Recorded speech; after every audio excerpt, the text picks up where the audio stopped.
you know them, books that everybody claimed that they loved and they were like all 5 stars, but when you read them, you're just like, you sit on a throne of lies. and I'm going to kick things off with The Magicians by Lev Grossman. How do I describe this book? A group of overachieving teenagers discover a school of magic and then eventually realize that magic might not actually be able to solve all their problems like they thought it would. This is basically a self-insert white boy fantasy with a main character that grated on my nerves like to no end. I am sorry to say this, but the show was infinitely 1,000, a million times better. I said what I said. Yes, you heard that right. I still do not understand the love for this book. I don't think I would ever get it. I still plan on reading books 2 and 3. Hopefully I would eventually get it, but I doubt it because just no. No. Next up is Children of Virtue and Vengeance by Tomi Adeyemi. A country deals with the aftermath of a sacrifice that on one hand might have returned power to an oppressed group, but on the other and also further imbued the people that have been subjugating and terrorizing them for years, for decades, with even more power. What can I say about this book? It was so hyped. It was so loved. A lot of people, myself included, were looking forward to it after the first book, which I would admit was not my favorite, but I did enjoy it. But this book was character assassination on an epic scale. It had a plot that mended everywhere and nowhere at the same time, and an ending that had me just asking what the actual fuck. You took 4 minutes of my life and I want them back. Children of Virtue and Vengeance, everybody. Children of Virtue and Vengeance. Next is Girls of Paper and Fire by Natasha Mann. A young girl is forced into joining a demonic king's concubine and rebels against that fate and thereby kicks against the system. It is very sapphic. I had such high expectations going into the book. Big mistake. Big. Huge. I still cannot get over the fact that a faction, a people that have spent centuries plotting the assassination of a king, a very powerful demonic king, a king that they are very well aware that they can only take down with the element of surprise. In other words, they only have one shot with said king. I cannot wrap around my head that a faction, a group that has been so meticulous in that planning would, one, have only one option, and then two, eventually have no choice but to leave the assassination of this king in the hands of the untrained, most unprepared accidental assassins to beat all accidental assassins. That just took me straight the fuck out of this book. I ended up just like, I could not just, it too many conveniences happened in this book, and I was just too pissed because once again, it does not make any sense. Well, you got me. By all accounts, it doesn't make sense. And yet, this book is absolutely adored. And I'm just over here, and I was just like, I did not like the lead character. I did not like certain liberties that Natasha took with this book. I particularly did not like the way in which it ended and the way it was rushed, because once again, I repeat, it makes no logical sense. Centuries, people. Centuries. Then there's A Curse So Dark and Lonely by Bridget Kemmerer. The way in which everybody raved about this book. The way in which people raved about this book. Now, what is this book about? This book follows a young girl with cerebral palsy who is accidentally kidnapped by a prince who is on a search to break a curse in a Beauty and the Beast retelling. But the story was pretty basic. I loved Harper. What I could not stand and what made me hate this book to the depths of my soul was the fact that it was littered with the not like other girls trope, and I detest that trope with every ounce of my being, and this book was chock full of it because, I repeat, Harper was a kick-ass character that Bridget Kemmerer spent way too long trying to have her be not like other girls. Oh, I don't do this like other girls. Oh, I ride horses like other girls. Oh, I'm going to do this unlike other girls. And I'm like, in the year 2019, we're still right here writing books that pit women against women. Seriously? Seriously? I was rooting for you. We were all rooting for you. How dare you? Then there's The Shadows Between Us by Trisha Levenseller. Here we have a young girl who craves power and has this big scheme in order to get it. She's going to get the demonic powerful king to fall in love with her. She's going to get him to marry her, and then she's going to kill him so that she can take his throne for herself. I was promised murder. I was promised scheming. I was promised manipulation. I was promised a devious representation of my house. Why the fuck you lying? What I instead got was this total snooze fest of a book. It was so hyped.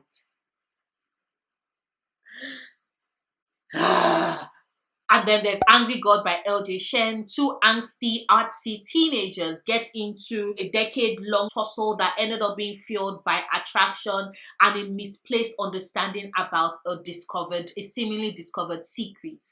The way in which people raved about Angry God, the way in which LJ Shen's fans raved about Angry God, like I was a part of the Facebook group, and let's just say that the early reviewers, the people that read the arc, they were just all loving this bad boy. I was anticipating it. The minute it came out, I was all over it, and this book was the breaking point and the turning point for me. It was in this book that I discovered that LJ Shen and I were never going to get back together. We're never going to be in love. She was not going to be able to recreate the brilliance that was Vicious and the rest of the Sinners of Saint series. I just had to walk away. The character was not as menacing as he thought he was. The romance and the relationship was stupid. The sex was not hot in any sort of way. This book was just practically stupid and dumb, and I just spent way too long wondering why on earth people raved about this absolute garbage of a book, because it was absolute garbage of a book.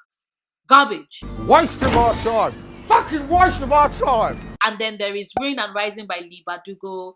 This follows the final showdown between the force of light against the force of darkness, and I mean that literally. Now, no, I'm not holding up this book because I am pissed about who she ended up with. No, that was not the core of the reason why I hated this book. I hated this book because this book ended by turning Alina Skarkov ordinary. Now, if this had been a dream from book one, I would have been perfectly fine with it being what she wanted, but that was not what she wanted. No, this was the desire of the dickwad that she fell in love with, and I'm still so fucking pissed that Lee took that route.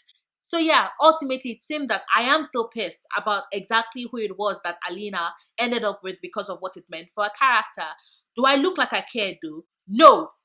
Trash. Then there's City of Fallen Angels by Cassandra Clare, which basically is a book that is dealing with the aftermath of one war whilst laying the groundwork for a second war. This book, dumb, stupid, useless, did not need to have been written. This book just centered characters being lying, cheating scum, or being so fucking dumb as to not recognize what was in front of their eyes, or even taking a moment to step away from things to see if maybe another perspective might help. Am I pissed? Yes. After the epicness that was City of Glass, to be given this stupidity of a book. Thanks, I hate it. Also, maybe I'm pissed because for most of it, Magnus was not in the book, so yeah. Might also be that, but still trash. Then there's Serpent and Dove. Yes, Serpent and Dove by Shelby Mahurin. A witch and a witch hunter are forced into marriage of some sorts for reasons. Enemies to lovers. They lured me in with enemies to lovers. Oh, the deception! The betrayal, man. You deceived me! What is this?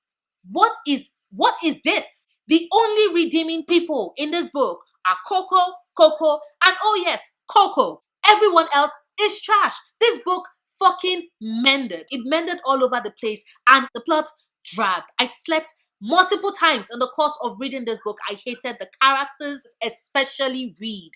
God, I hate Reed Diggory. The fucking audacity of his ass to be pissed that she's a witch when he's a witch hunter that has murdered and hunted dozens of her kind, of her people. Now, was she pissed at him? Nope. Why? Because her ass was in love. Her dumbass was in love. This book is proof that do not fall in love with an idiot, because if you fall in love with an idiot, he's going to leave you to die only until he's guilt-tripped to rescue you at the end. What? What the fuck? What the fuck is this? What the fuck is this? Everybody lied to me. You all lied to me. Lies. The lies. Then there's The Diviners by Liba Bray. A bunch of stupid people bring out an Ouija board and accidentally set free the ghost of a ritualistic serial killer. And now it's up to a group of people called the Diviners to stop him. Now, I would not necessarily call my feelings with regard to this book hate. It's not really hate. It's more like, if that can be translated into emotions, is that frustration? Because everybody promised me horror. Everybody promised me gore. Everybody promised me brilliance. Everybody claimed it was fantastic. Lies. All lies. Oh my God. Stop fucking lying. It was not horror whatsoever. To show you how much I was ready to be scared, I read this book at 1 in the night. 1 a.m. at night. And I'm like, when is the horror going to start? It never did. This book, stupid. To be precise, Evie O'Neill, stupid. How many times is Evie going to make stupid decisions? I don't know, because this book showed she has a capacity for endless stupidity. Also, why was it that all the other main characters who I actually found more interesting and I wanted to know more of their lives because they were not as stupid as Evie, why is it that their characters were not fleshed out and they just seemed like they were the side attraction? Like, why? Also, that ending, I am so pissed at the way it was rushed and the way it just ended and then the story continued again. Like, why? Why? Why? The one thing that redeemed this book was that I listened to it on audio, and Generally Lavoie more than redeemed the book. I'm sorry, but I said what I fucking said. I said it was what I said. Also, I am still pissed that all of those ones that were messing with the Ouija board, why didn't Naughty John kill any of them? Like, why? Why? Naughty John does his work with his apron on. I'm still pissed because I was waiting for him to kill them, but he didn't. I'm like, why? Why? That would at least have given it extra satisfaction for me. But this cover is pretty dope. Once again, thank you so much, Chica. Appreciate it. But once again, this cover is really pretty. All I would just say, though, is that I was told that the second and then the third book in the series is better. I'm keeping my fingers crossed because I'm still going to read those books and I'm still going to blame it on all of y'all if it's not good. But yes. So those are 10 popular / hype books that I read that I ended up hating, although in the Diviner's case, more of getting really disappointed and frustrated at, so close to the hating, but didn't really cross that hating divide. Let me know what are some popular books that, people have recommended for you that you ended up hating. It can even be a book that I recommended for you that you ended up hating. What can I say? It happens. It happens that everybody's taste is subjective. I agree with that and I accept the fact that we all like different things, and I'm not going to fault people for liking a book that I ended up hating. I'm just like really frustrated. It's just very disappointing when you go into a book with high expectations to love it and then you just end up hating it and you're just like, what? Why was it so hyped? That was my relationship with this books. But that is this video. If you liked it, if you enjoyed it, please do not forget to give it a big thumbs up. Check out my other videos. Subscribe if you want to, and if you do decide to subscribe, please click on that notification bell. So you click subscribe, you get that bell, tap on that bell again so that you can get all notifications so you can know the minute I have a new video go up. I make new videos every Wednesdays and Sundays at 2 p.m. EST. Yes, that is Wednesdays and Sundays at 2 p.m. EST. And I will see you soon. Until then, stay passionate, love books, love yourself. Bye.